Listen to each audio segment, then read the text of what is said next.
All right, hi, good evening, everyone.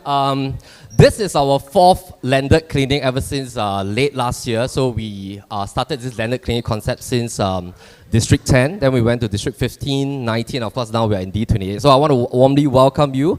Thank you for joining us at Into the Woods Cafe. Also want to thank the cafe owners for, of course, hosting us on this space. So today we're going to talk about a couple of very, I think, interesting and of course important topics. We have, of course, two invited guests with us for today. So allow me to share what we are going to talk about today. So the very first part, we're going to talk about some of the key trends to note. We started this landed clinic because we have been doing landed overall webinars for the last 2 years, but a lot of our audiences are requesting, can we do very district specific kind of research? So we decided to travel towards different districts, and of course, later on we're going to show some charts and trends. Number two, we're going to talk about some of the key frameworks that you might want to adopt if you're in the midst of investing or hunting for a landed property. Third is that we'll look at some of the mistakes to avoid when you want to invest in a landed, because landed is a very high quantum asset, and importantly is that you do not want to invest in something with maybe a very poor DNA, that in the event if you were to exit next time, maybe 5 to 8 years later, you find that it's very hard to sell your landed property.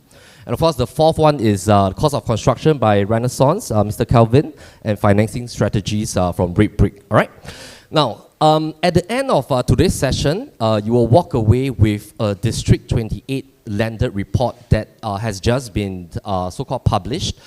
This is, of course, published by our research team, and of course, later at the end, you can gain access to this also through our consultants as well.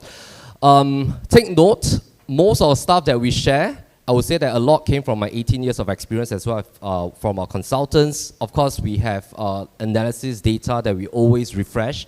But most importantly, if you want to make a decision to buy a property, do, of course, take serious note of a TDSR, in principle approval, and all that kind of stuff. All right?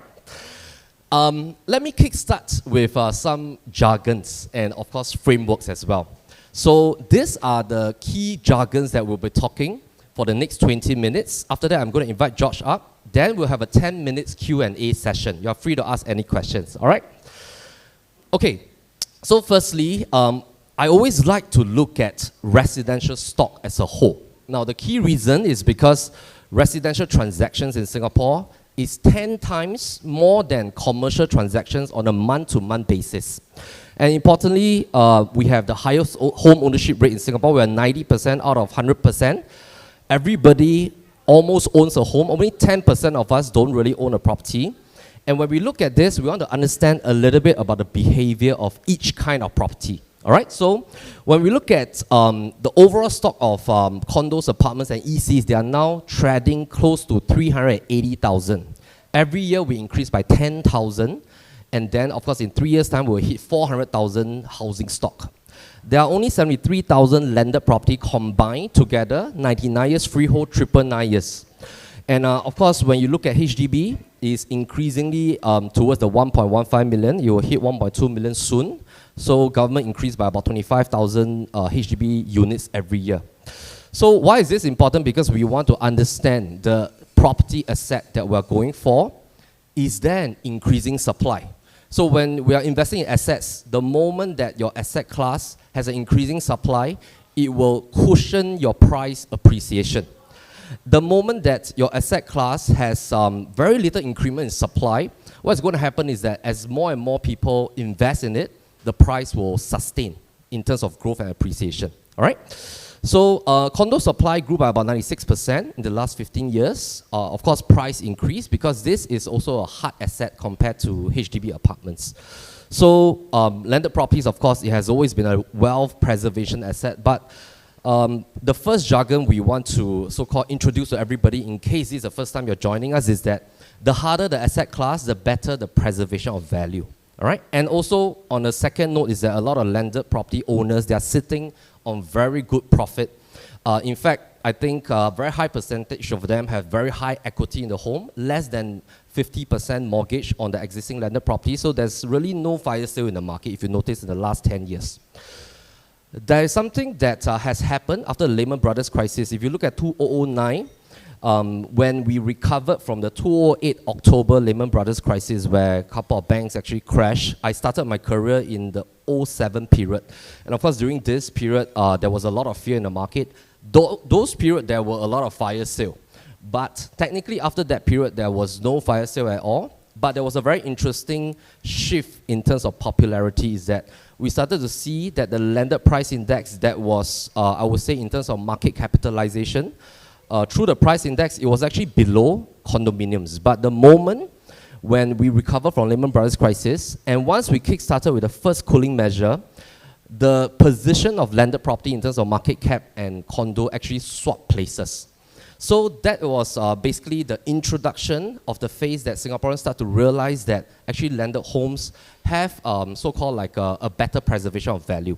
The key rationale was because before this, all these small little dots of cooling measures came out. Foreigners were the dominant players of condos. So they tend to buy and sell. They flip a lot of properties. For example, the sale Marina Bay, MBR and all that kind of stuff. But after the introduction of cooling measures, most of the buying activities are done by Singaporeans. So through this, we will start to see the shift in terms of preference or the dominance of the asset class. So up to today, landed still have a higher market cap than condominiums. All right? Now, price index growth, of course, is an indication of popularity. And similarly, when we look at the OCR condos, I just want to bring this example just to share with you in terms of popularity dominance. So if you look at OCR, you will wonder, why is it that the price index is higher than CCR condo, even though CCR condo is more higher in terms of quantum? Now, the key rationale is because in terms of calculation of the price index, they look at also the growth as well. So OCR has grown by about 157% in terms of condo prices. CCR has only grown by 54.8%. Before this landed clinic, we actually have some questionnaire. And of course, I saw a question that somebody was asking me that should they buy a D28 landed or should they go for like a Novena D11 freehold condo? Later, I'll answer that question. All right, but this is just to show you in terms of dominance or popularity. And to sum it up, basically landed property we classify as the most inelastic. That means there's no more new supply. It is the hardest asset, followed by condos and apartments, and then as well as HDB, all right? Now, in summary, the more inelastic asset class is, that means when price rises, supply doesn't really come in to soften the price growth. So let's maybe introduce you to this term that we trademark. So this is called disparity effect. Now, disparity effect basically is for us to understand when a certain category or asset has grown in terms of pricing, what is the next to grow? Because most of the time when we want to invest for capital appreciation happens when you can hunt for the property that is the next to move.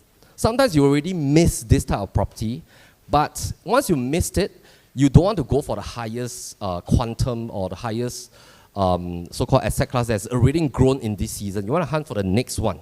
So we call this disparity effect. That means you are hunting for the next one that is poised to grow, all right? And in 2024, we released this through an article, and of course, we shared the disparity across the last few years. And this is basically the ranking of disparity. That means this is the preference of Singaporeans when they look at properties. A quick explanation, if somebody is hunting for a 4 or 5 beta condominium, most of the time they will struggle in terms of a dilemma decision making. They will think that, hey, if I were to pay $3 million or maybe $2.5 million for like a 4 beta, should I go towards like a 99 years landed property, all right? And somebody that maybe has about $3.5 to $4 million, they are thinking maybe like a cluster house, freehold. Maybe they would think that, should I just go for a freehold inter-terrace? So in terms of ranking, there is a ranking in the landed space. I will talk about this later on a little bit more. But we are going to talk a lot more about Cat 1, 2, 3, 4 in D28 today. Quick one, Cat 1 are homes that are meant to be tear down. All right, that means if you see single landed homes or 1.5 story is meant to be tear down. Category 2 are homes that you can still live in. You need a little bit of A&A or renovation, 20 to 40 years. Cat 3 are homes that are 10 to 20 years. And then of course, Cat 4 are brand new from developers. We came out with this categorization so that we can make decision, all right? And in summary, it looks like this. For example, category 1, And then you have category 2 homes, category 3 homes that are mostly about 10 to 20 years renovated already, or sometimes just need another $300,000 to $500,000 of renovation. And then Cat 4 home, brand new from developers. All right. So let me bring out some charts first, and then I'll share with you some specific case studies. Now, this is the current amount of listings in D28. We just claw them all from Property Guru today. And basically, if you notice, in terms of inter-terraces below $4 million, currently there are only 13 listings available. But of course, when you look at Property Guru, there's a lot of duplicated listings also. So I would say we need to shave off about 20% from this. So currently below 4 mil, 13 listings. When we were tracking this about 5 months ago, there were much more listings. So basically, in terms of the entry-level inter-terraces, a lot of people are absorbing them. When you look at 4 to 5 million, there's currently about 44 listings. And take note, we only track freehold and 999 years properties.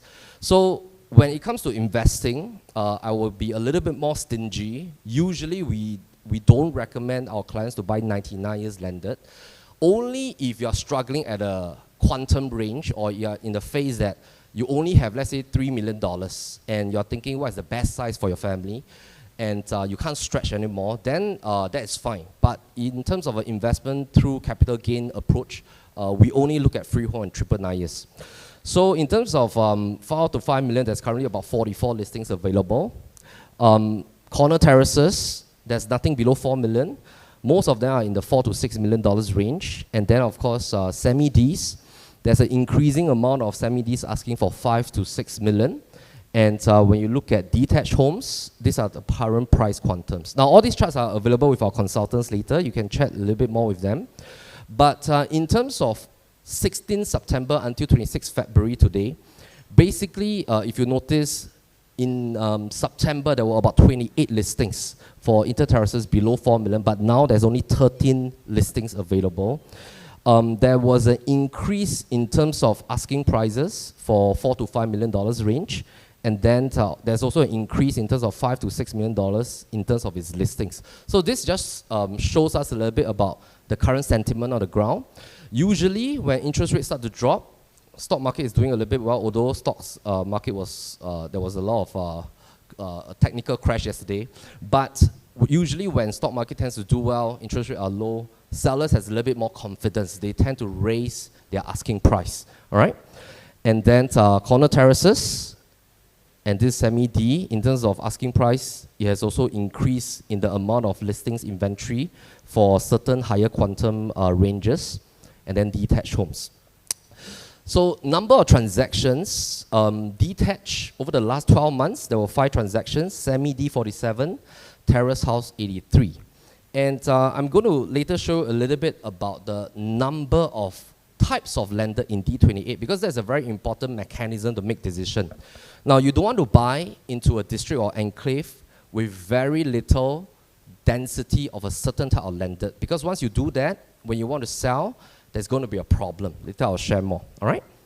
Now also, no offense for people who own certain type of landed property here, because when we talk in terms of investment language, I will just be very direct. But when we want to sell, we can sell anything, all right? We will position the property to our best ability. Now, landed transactions surged by 58% last year. So last year, there was a total of 1,900 transactions. It did very well. Previous year was 1,200 transactions. So the market was very heated up last year. And overall ranking, the last 5 months of transactions, D19 continues to be the dominant. D19 is the largest landed enclave. It has about 114 transactions. Second ranking will be D28. D15 is 67. Now, last year, D15 is always second place. But this year, starting from Q4 last year, a lot of people are shifting to D28. Why? Because they are starting to be priced out of D19 and D15. So they will start to look at alternatives, all right? So D28 started to do very well in terms of transaction volume in the last 5 months. And we have tabulated all 73,000 landed properties in Singapore. So basically just a quick introduction. You got to see the district code here. Detached home, semi-Ds, terrace, and then total, okay? So if we look at D28, there's a total of 5,197 landed plots. And then in terms of terrace and corner terrace, you have 2,900, semi-D 18, detached 331. Okay? All in Singapore, you have 73,000 landed units. Now, we look at this because when you buy a landed property, you want to buy into a district with more of your type. Why is it not very good to buy into a district with very little of your type? Because it behaves a little bit like investing in condos. If you invest in a boutique project, you have a lack of transaction.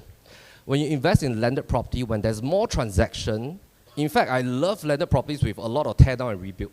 The more people tear down and rebuild, the faster your valuation increase.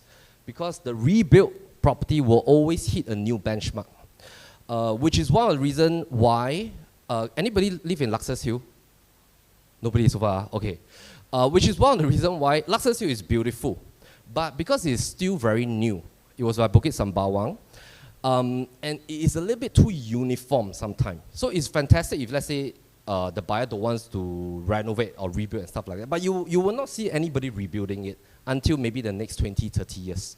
So sometimes in terms of the growth in price, it will take a certain amount of time for it to heat up on a faster level. But in terms of a traditional enclave, sometimes it's a little bit faster the moment somebody tear down and rebuild. All right? Let me just share with you in terms of distribution of terrace houses by district. So D19, as you can see, terrace house it has the most, which is good. But if you visited our D19 landed clinic last 2 months, I shared that there are only 2 enclaves that you can invest. One is Serangoon Garden, one is Kovan, okay? And then when we look at semi-D, you can see that D28 is, where is D28? Okay, we're here. A bit partial already, okay, over here, 8.5%, all right? So D90 is the largest. This is so-called like the 3rd largest, all right? Of course, you have D15 as well. And then you have detached homes. D28 is very, very minute, only 300 over units, okay? Top 5 districts for terrace houses, D28 ranks number 5, which I think is still healthy out of all the districts in Singapore. And then when we look at semi-D, it also ranks number 5 in terms of quantity, which is very important. But if you want to buy a detached home, I would suggest you have a little bit of caution because there's very little detached homes in D28. All right? So when you want to buy detached homes, sometimes once you cross 8, 9, 10 million in an OCR district, the buyer starts to be a little bit more dilemma. They want to go towards more centralized zone, like D15 or D10, okay? So let's have a look at volume of D28. Basically, so far, in terms of 2024, we have closed about 150 transactions for all the landed properties. Cluster houses did very well last year. There are some very popular cluster houses here, for example, like ST Villa and all that kind of stuff, all right? And then you have the 99 years cluster houses. This is 2024 last year. And let me just introduce to you the district, okay? So we are situated at this portion right here. This portion right here. This is the Greenwich Mall, okay? So you have this entire portion. You see this little demarcation, this is Poland collection. I'll talk about this a little bit later. And then this is the Nim area. And of course, you have the Mugliston area. Over across the street, there is the Jalan Kayu area. Okay? Now, I'm talking in terms of hunting for properties from a buyer's perspective. And I'm going to show you some personal ranking in terms of pricing dominance. Okay? So there's some pricing dominance in this zone. It can be seen by the number of transactions and in terms of, I would say, the bullishness of price, okay? So my own personal take in terms of bullishness of price and of course the holding of price is ranked in this way, all right? So you have rank number 1, 2, 3, 4, 5, 6, 7, and 8. This is seen over the years and of course through some data in terms of so-called like preference of developers, preference of buyers over the years. But it doesn't mean that if you buy something in number 8, you cannot see appreciation. It just means that if you want good deals now, very low quantum, number 8 still have. All right? You want lower quantum, number 7 still have. It is because they move in tandem. So number 1 tends to rise up first, followed by the rest, and then it will rotate back again. All right? So you will move in the ranking tandem. Now, I love this district because there's an introduction of this plot here. Of course, Bukit Sambawang used to launch Luxus Hill. They have stopped launching because when they try to convert the rest of the land, sorry, there's some echo, Anthony. So when they try to convert some of the agricultural land that they own here, they are only awarded 99 years. So you see like Nim collection, you see like Poland collection, they are all 99 years now. But this is good news for the district. Why? Because the latest transaction, they have managed to clear at about 3.9 million. So actually about 2 years back, we helped them to sell some of the properties back then during launch. And that time, in terms of pricing, I think it makes sense for a Cat 4 99 years landed. Very suitable if the client doesn't have a budget more than 3.5. So that time 3.5, it cleared very well. But now, of course, everything has raised up. Now their pricing is at about 3.98 for 99 years. And I think that is great news for the district. Why? Because they have set a new benchmark for 99 years property, and then it will create actually more impact for the rest. So let's have a quick look at Poland collection. Usually, if you really need to invest in a 99 years property, you must exit before 65 years. Before the lease hits 65, you have to exit because it is proven that once you drop below 65, your valuation starts to stagnate, all right? Unless you are in a season of retirement, you have already sold all freehold landed, you pay off 99 years, that's all good and fine. But if you are still young and you want your capital to grow, then try to exit before 65, all right? It doesn't mean that 99 years cannot appreciate, but in the past, for example, like Park Villas in D19, yes, appreciated. But now, of course, I think Poland collection at 3.98, in my perspective, is a little bit pickish, okay?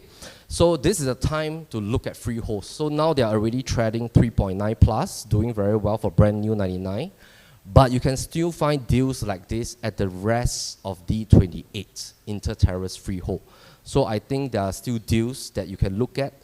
But my own forecast is after June this year, a lot of these deals will start to diminish if you look at the amount of listings available. Because the sellers are also aware that after they sell, they want to see what they can buy. If they cannot buy anything, they might not want to release it cheaper, all right?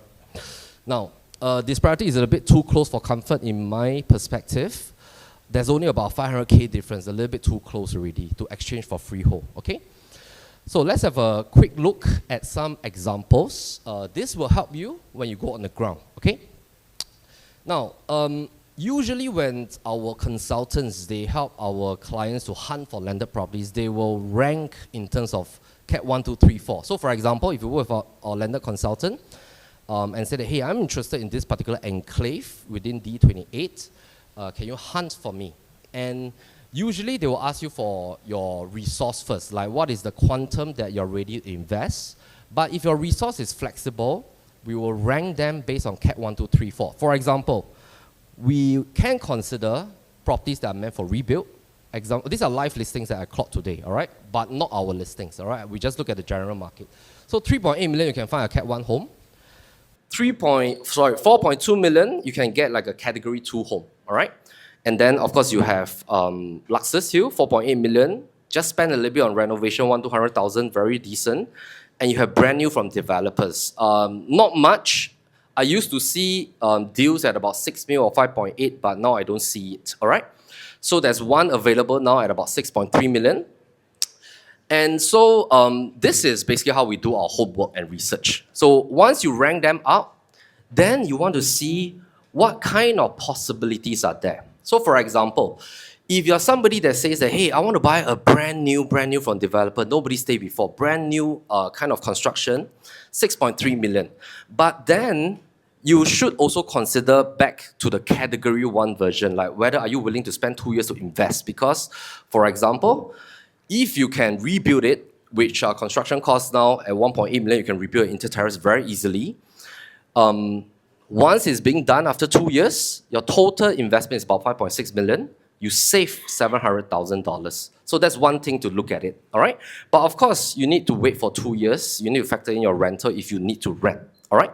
Now, second scenario is that in the event, if you look at an enclave, you manage to hunt for a brand new developer listing, and after negotiation, they can let go at $5.8 million, then it will make more sense to go for category 4 instead. Because why should you spend the next 2 years just to save $200,000? All right, so because your total cost of rebuild is going to end up in a $5.6 million range, but if you have a Cat 4 home at 5.8, then all the more you should go for the Cat 4 home. Now, if you see anything below 6 mil today for category 4 inter-terrace freehold, you should take it. These are the homes that the developers has bought about 2 years ago. So they bought at an entry price that is lower. But any developers that bought the land last year, they have to price it higher. So they will price it 6.5 onwards. So if you see anything below 6, and you are somebody that's ready to go for Cat 4 home, you should take it, all right? So that's the first scenario. Let's look at scenario number 2. What if, after you've done your research, the ranking falls into this? So, for example, you look at a particular street. You saw a Cat 1 home at 3.8, and then you saw a Cat 2 home at 3.9, and then a Category 3 home is at 4.8, brand new is 5.8 to 6. Which one should you go if your budget is about $4+ million? Anybody? Anybody want to make a guess? We have free dessert for you if you get it right.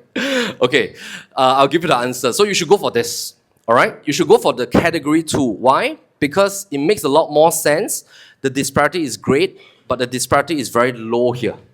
So if you can get something Cat 2 status, 3.9, all the more you should go for this, all right? So that's another scenario of how we look at it. Let's look at scenario number 3. So for example, after you do your research, if the pricing for the inter-terraces along the street behaves in this manner, and then you are thinking, which one should I go for? Then naturally, you should look at this as well. Because why? When you look at all the Category 3, if they're all already asking at about $5.5 million, then it makes more sense to go for the brand new one. All right? So this is just an example of how we look at disparity. And of course, last scenario is that if you were to see this as well, then this will present itself to be a very good deal because the gap is very far.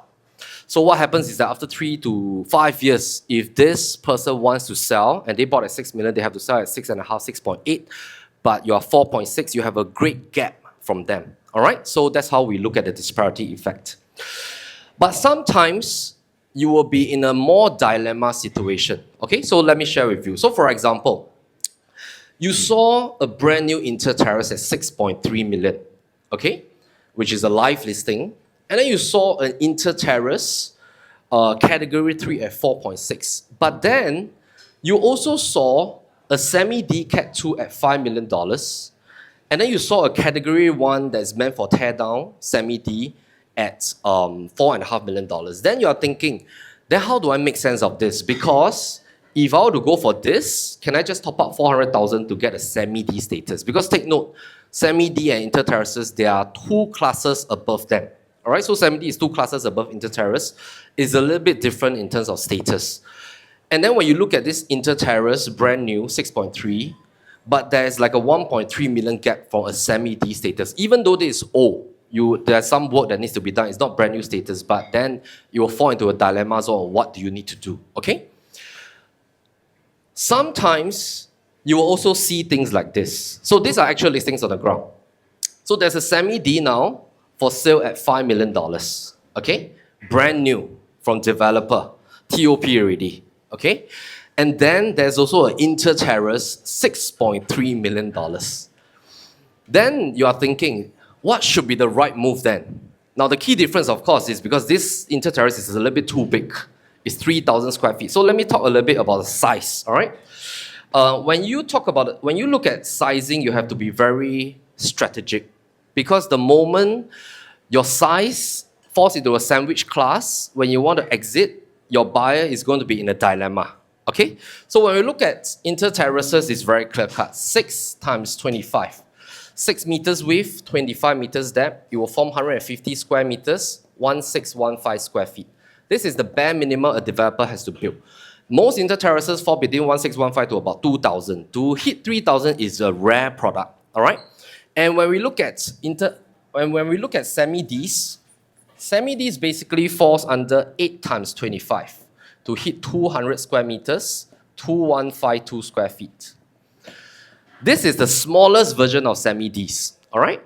But a lot of times, preferably if you buy a semi-D, try not to buy the bare minimum. Why? Because you need to have a 2-meter setback here as the side setback, which leave you with 6 meters internal, and it feels like an inter-terrace. All right, so this is just something to note.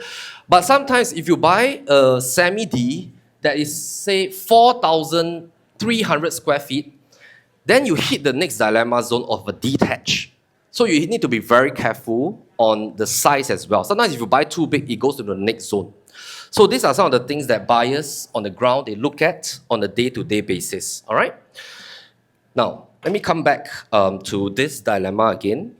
So if you look at this is basically in a zone that I pointed out, which is the Jalan Kayu area. All right, so you need to take note there's a key difference in the land size. Then you need to look at whether do you want status or you want a big land. All right, so for me, of course, my preference is I'll go for the status of a semi-D because I don't want to hit in the stage that next time I want to sell an inter-terrace at 7.5 million, I'm going to hit some roadblocks. All right, so land size difference. Now, let's have a look at another example, okay? So this is a semi-D at 7.68 for sale now. The land is bigger. So when you see 3067, it means that either the frontage is about 10 meters, the depth is about 25, 26 meters. That gives it about 200 and maybe about 50 square meters. So you get about 3067. This is in the terrace. So of course, when you look at the zone as well, they belong to different zones. So the 7.68 million is located here. The 6.3 million inter-terrace is located here. So sometimes you need to look at where is the zone also, where is the particular enclave in order to rank them. So the reason why this is higher, of course, is semi-D status. The land, even though it's the same, but the zoning is a little bit different. Okay, now let me just share the bubble charts, okay? So in summary, sometimes when you are in a higher quantum stage of a particular type of landed, you need to look at the next level. That means if you're hunting for inter, you can consider corner or semi. See whether there are good deals available. If you are going to entry level of a certain category, then that's all good and fine, okay? Now, in summary, that was 2023. Back then, you can still find inter-terraces at about 3.5 million to 4, which are very good condition, category 3, okay? But then, as we move to 2024, you need about 4 to 5 million to find category 3 homes. And I'm talking about renovated ones. And right now, this is where we are. In 2025, you need at least 4.5 to about 5.5 million for category 3 renovated homes.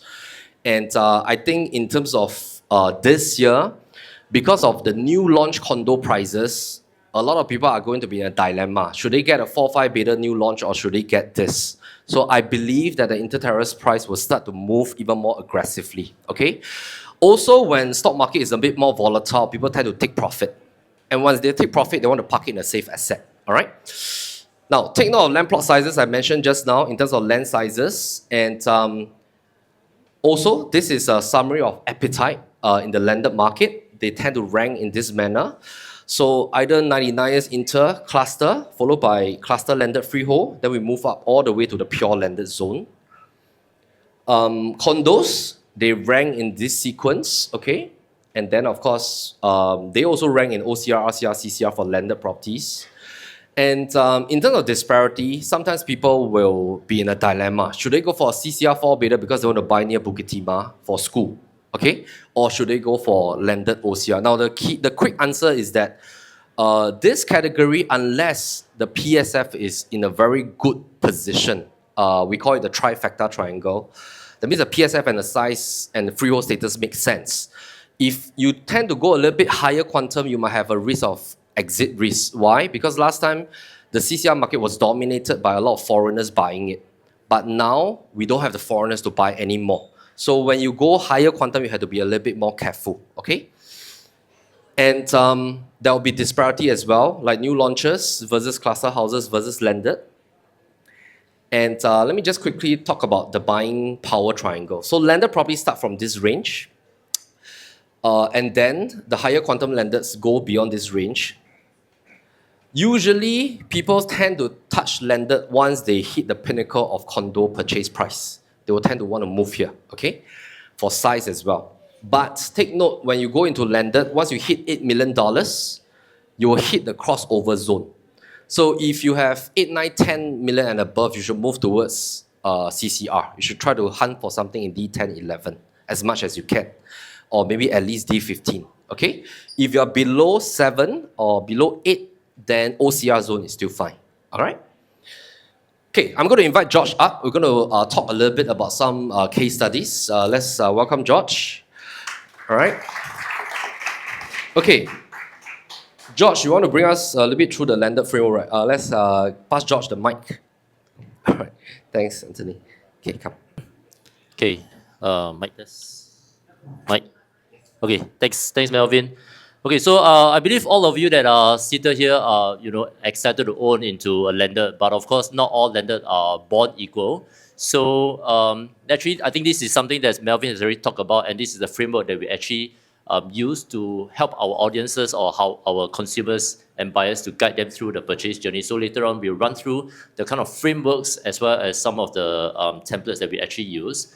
So I think the last thing that all of the consumers want is that you buy into a lender, and then the last thing that it hits you is that you do not know what kind of blind spots to take note of, and then it might result in you having to say you take a longer time to exit, or you might not have a favorable exit. So this is located in District 20, land size 1680, quite typical in terms of inter-terrace.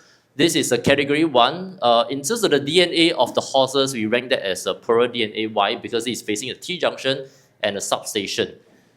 Took the seller about close to a year, sell it at about 3.3 million. But if you take a look at the kind of opportunity cost that it could cost this current owner had they bought into the right property, just a few units down, in fact, just about 3 units across, this same exact unit, same land size, they exited at about 1.166 million more. So this is, I think, a stark difference in terms of the landed home. Again, is not all landed homes are equal. All right, thanks, Josh. Maybe we go back 2 slides just to talk a little bit about the horses. So we came out with this framework last year.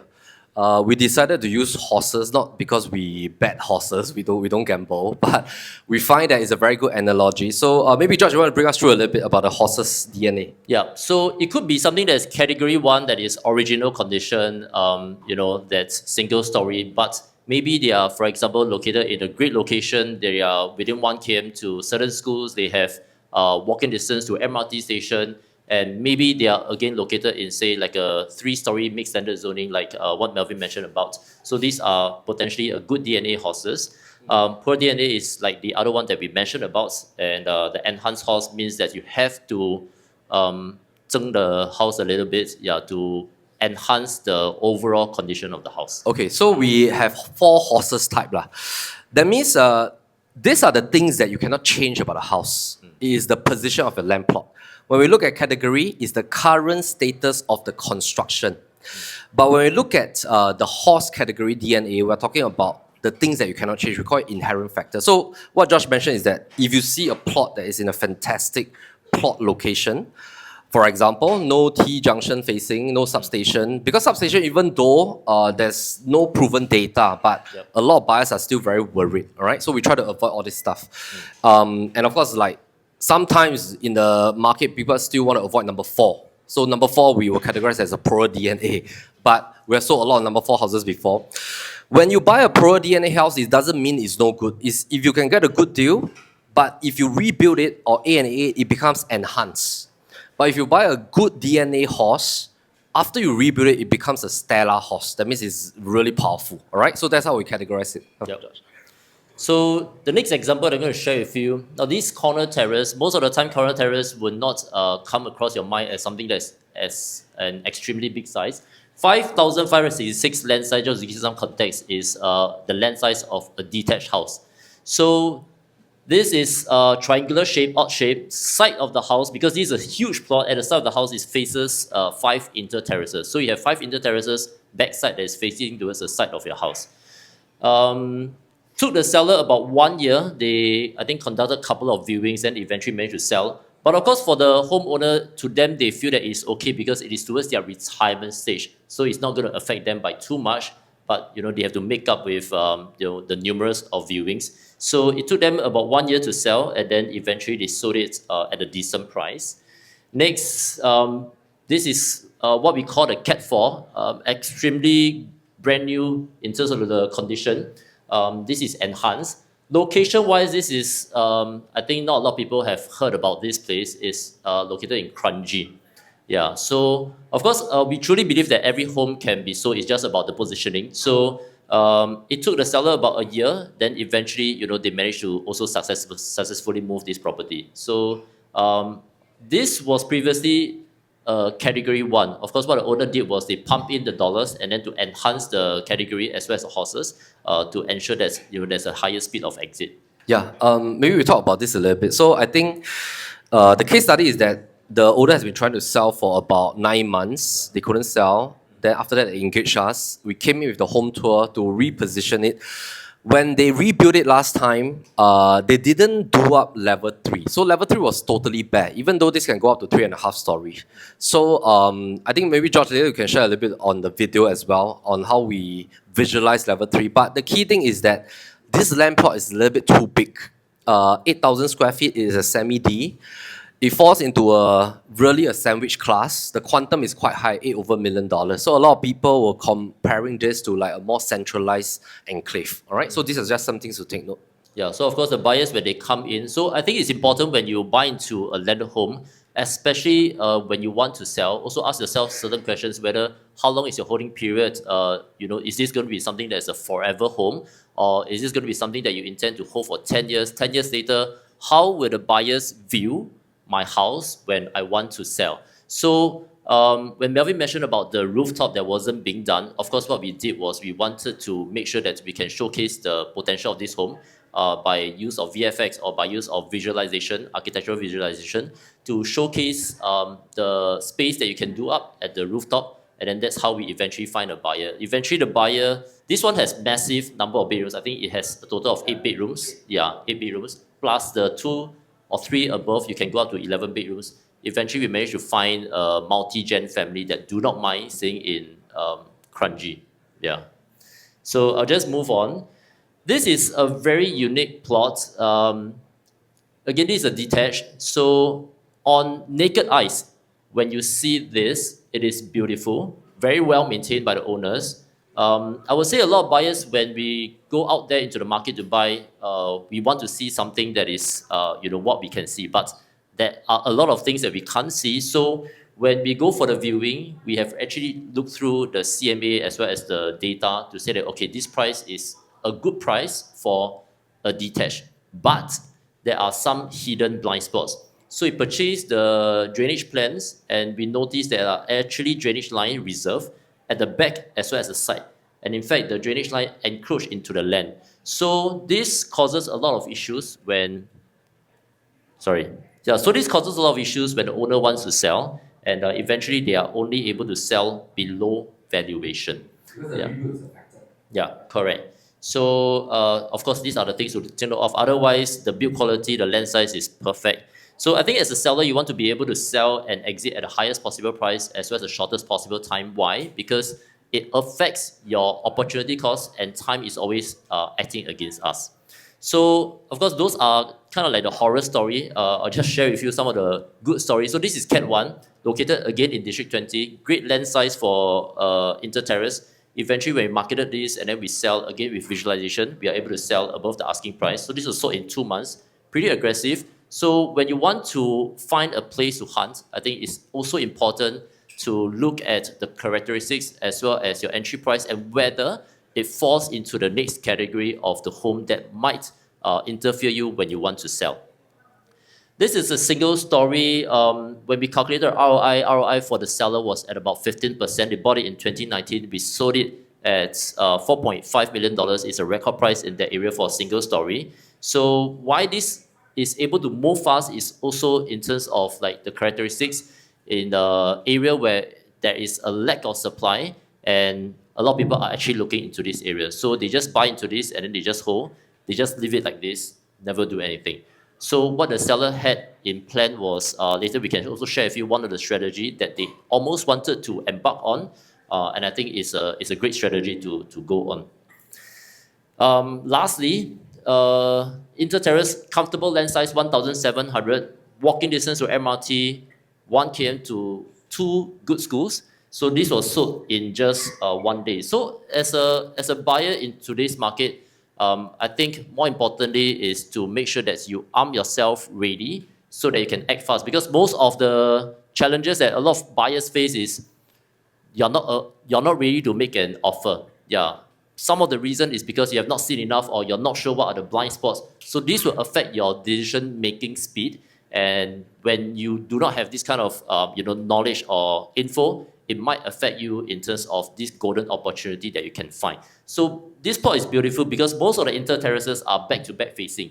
Whereas this one is what we call like a single loading. At the back is green plots. So when we spotted this, we did a video call with our sellers, our buyers. Buyers are not around in Singapore. We did a video call. We get a builder to go down, and we actually strategize with them what should we do on the very first viewing, and then we actually secure it for our buyer. So I would say this is a fantastic area and fantastic buy. So I would say in terms of how we want to embark on the journey is based on these few frameworks. One is the landed property categorization. Melvin has talked about it, disparity, the horses, and the built-up framework. So I'm going to give you an example later on. Yeah. For the build-up framework, this was a new framework we came out last quarter. This is if you're hunting for category 4 brand new homes, and you're comparing all the brand new homes from different developers, it's very important that you hunt for something with a very substantial build-up. Because when you buy category 4, you're buying the build-up, you're not really looking at the land. But if you're looking at homes to tear down, you're looking at the land PSF. So for brand new ones, go as big as possible and try to see what you can maximize for your dollar. So this is actually the kind of template that we'll do. We'll look at what is your current asking and then what are the kind of assumed closing price. And then we start to do the comparison. This comparison is extremely important. So let me just give you an example. Assuming, let's say today you have 4 different options that you can go for based on the asking price. So of course, asking price is just on an asking price basis. There are certain conversations that has to take place when you go down to view the house, such as, what is the price that the seller is looking at, what is the kind of valuation. You plot in this number in, and again, if let's say they are category 1 or category 2, you have to sink in some investment to bring up to a state that you're happy to live in.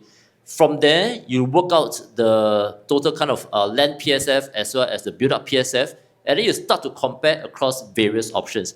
Now, if let's say the overall price quantum will cross into, say, something that's brand new, then I would say that is something that you might have to be mindful of, because the last thing that you want is you spend too much. There are some horror stories. Previously, when we did a landed clinic in District 10, one of the sellers actually shared with us that, okay, their journey was, the buyer, they actually shared with us that they initially wanted to just embark on an A&A.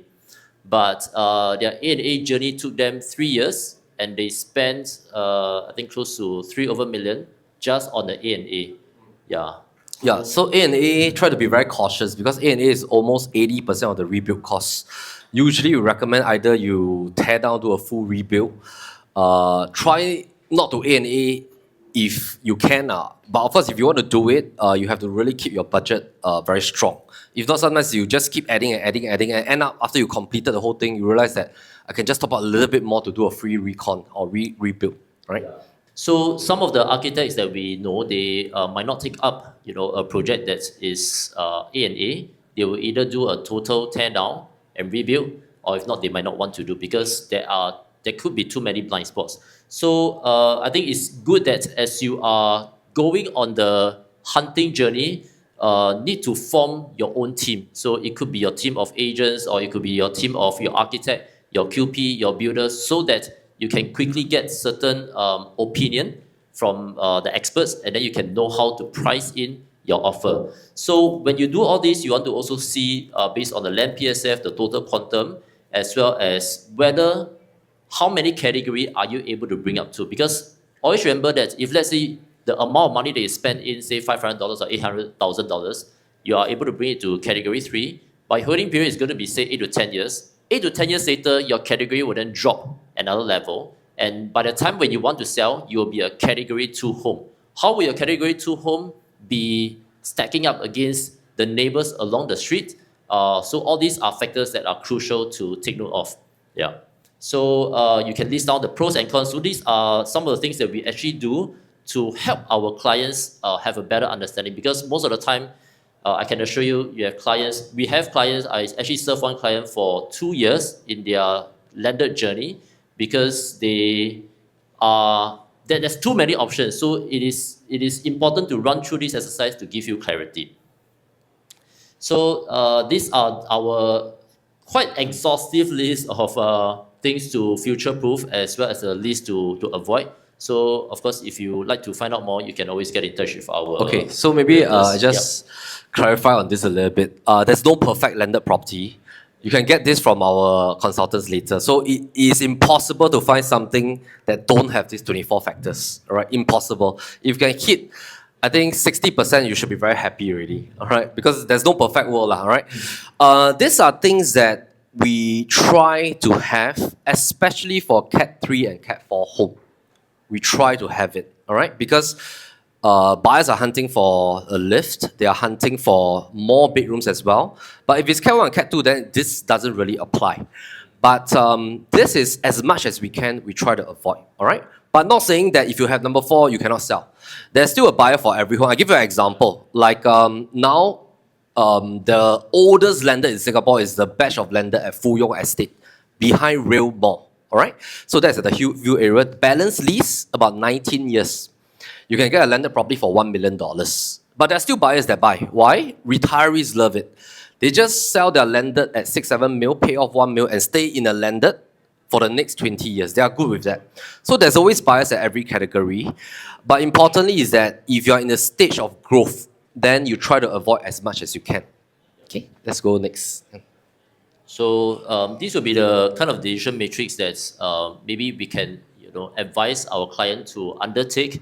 I think this will be quite a methodical approach in terms of how you are going about to shortlist your landed home journey. So I think just to round it up, most importantly, if you're buying to a landed home, if let's say you're buying to something that's like a Cat 1, Cat 2 home, because you do not want to take up bulk of the financing, your end objective is to be able to increase the category by 2, enhance the horse, look at the macro pricing within the district, and ensure that the price quantum does not cross into another product. Yeah, so if you go by this approach, I think the entry should be rather safe. Yeah. Next, we're going to share with you this new framework that we adopted, which is the landed BTO. So I think when we talk about BTO, a lot of people will know that it's a HDB BTO. So we want to share this concept with you. Some of our clients that I tested out, they love it because it's something that's refreshing and quite interesting. So I'll just share with you this exact case study. These are the exact figures that one of our clients have actually gone through. They purchased a single story. So let's say today you have a budget, say, between 3 to 5 million. What should you do? Should you buy into something that is like, a category 2 or category 3? So perhaps you can explore this option. If you want to find out more in terms of like the financing or the building, you can speak to our speakers later. When was this, George? 2021. Okay, so this price is no longer valid, but I'm using real numbers. Okay, 2021. So purchase at 2.15, take on a 50% financing, so it's relatively quite comfortable. During this period, so this is a category 1, good DNA horse. They buy as an individual owner. So anyone that's buying under your own name, you have to fulfill the 3 years of seller stamp duty. Okay. So during that 3 years, you have to do some homework. So you have to appoint an architect or builder, work out all these plans, get the renderings, get the floor plans ready during these 3 years of SSD. Have the approval, but you are just waiting for the last test. So this is what we call a pre-con survey, where you can do the soil test, your topo test, get all these plans, and then you just wait. The steps that you are going to do next is to call for tender. So during this period, what you can do is you need to form, again, your own team. So law firm is extremely important because you need to have the contractual laws to protect you as well. At the same time, to also kind of stress test what do you think the buyers will put it across to you so they can ensure that it doesn't jeopardize or doesn't affect the sale. Structure a progressive payment with your builder and then make sure that your builder is ready to go. So what's going to happen is this. You take on a 50% financing. In the meantime, you just rent it out. Of course, when we talk about rental for landed, it is not the best, but at least it covers your expenses. During this period, you market this, based on the category 4 homes that is going on in the area. So this unit was asking at about 5.5 back then, sold at 4.86. So this is how the landed BTO structure will be like. Once the offer has been accepted, contract has been vetted through, agreed by both parties, you accept the first 10%, and then you start the demolition work. So this is the point of time whereby your demolition plan are already in place. Structure this as part of the progressive payment, use this 10% to finance the construction, and then after that, of course the progressive payment can be something that's agreed between buyers and sellers. There is no standard fixed rule. Once the second story is completed, QP sign off, another 10% in. So at this stage, you already received 20% of the sale price. The next milestone payment would then be once the roof is completed, the next 5%. And then after that, so at this stage, you have already received 25%. Depending on how fast the builder is, sometimes it can complete as fast as 1 year. For this case, the builder completed in less than a year. Extremely fast. George, you might want to touch a little bit on the long option period. Yeah. So during this stage, when the offer has been accepted, if let's say you are still under the SSD period, of course, what you can do is you can insert a clause to state that the buyer is only to exercise after you have already crossed the SSD. It could be a win-win situation because the buyer that is hunting on the market, maybe they have not sold yet, and they want to enter into a long option so that they can secure a house while they have sufficient runway to sell the property. But if all this jargon is too confusing, then might leave it to us, then we help you to digest it. Yeah, so just to supplement what George is sharing, this is like you are doing a little bit like your own development for those that are interested to build and sell. Instead of finish building, then you start selling, you can actually start selling once you're building it through a long option with the buyer. Yeah.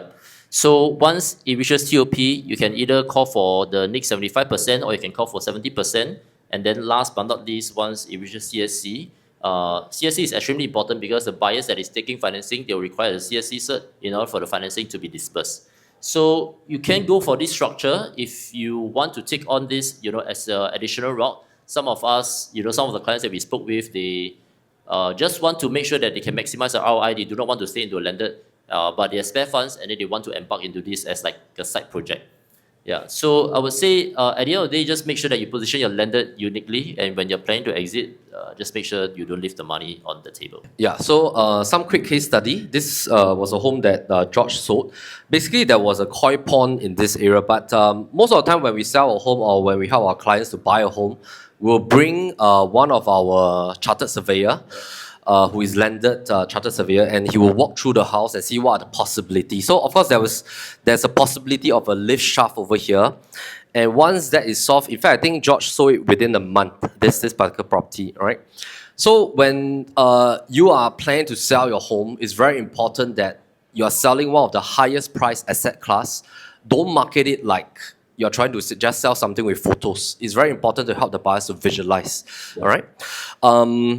This is a landed that we're currently selling. Of course, the owners are still staying there, but because the wallpaper reno is old, but through our visualization team, we have a team that we've trained up over the last 2 years. They specialize using Unreal Engine to do all this visualization stuff. This helps the buyers to visualize before they come into the home. So we always say that the first viewing takes place on the phone. The second viewing is the actual viewing, all right?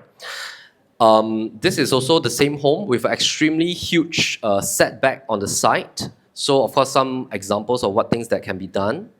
Recently, we just launched a GCB for sale. Of course, this GCB is a little bit old, but we wanted to have some choices for wheelchair-bound family multi-gen, and of course, like places to put the lift shaft and things like that.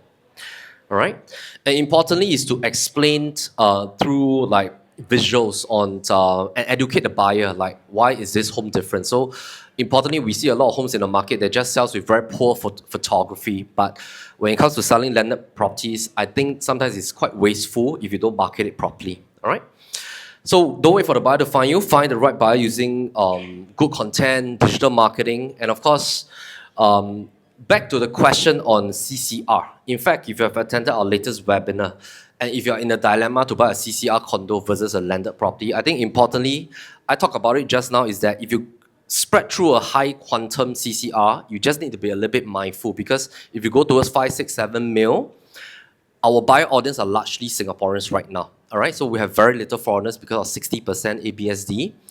But there are some nice quantum that makes a lot of sense if you really love to live in the city, CCR zone. All right, but my preference is that it must be freehold, okay? So, in fact, during the latest webinar 2 weeks back, I showcased all these deals that are not ours. These are just properties that I look at on Property Guru. There are some deals that are really good, that I think it is a good quantum, good PSF, good size, all right? And these are just some of the things that you can get from our consultants later. So importantly, even though you come for a landed clinic, but if you're exploring other stuff, you can talk to our consultants as well, all right? So these are just some of the properties that I think is going to clear out in the next 6 months, because the transaction volume in CCR is going up pretty fast as well, okay? So most importantly, if you buy a CCR property, it must hit within this range. And these are just some additional listings that are probably still in the market. Now, if you want to hunt for landed in other districts, we have an entire list of brand new ones. We have an entire list of resale ones as well. We started a latest playlist of all the brand new Cat 4 homes that you can see on our YouTube channel. And of course, we combine all the frameworks to help our clients. And let me just click towards the... Anthony, can you help me to go to the last few slides? I want to skip. Yeah. Skip all the resale listings. We go towards the last few. Okay, just one quick thing is that if you currently own a landed home, and if you are here thinking about selling your landed property to downgrade and retire in a HDB or condo, my advice is not to do it now, because the price is still going up. You should wait a little while. The price is still picking up, because this is a bullish year. So if you are downsizing to a softer asset, you should only do it when the market has stabilized. But now we are still going in a gradual uptrend. All right. So that's for our segment. I want to thank you for your attention.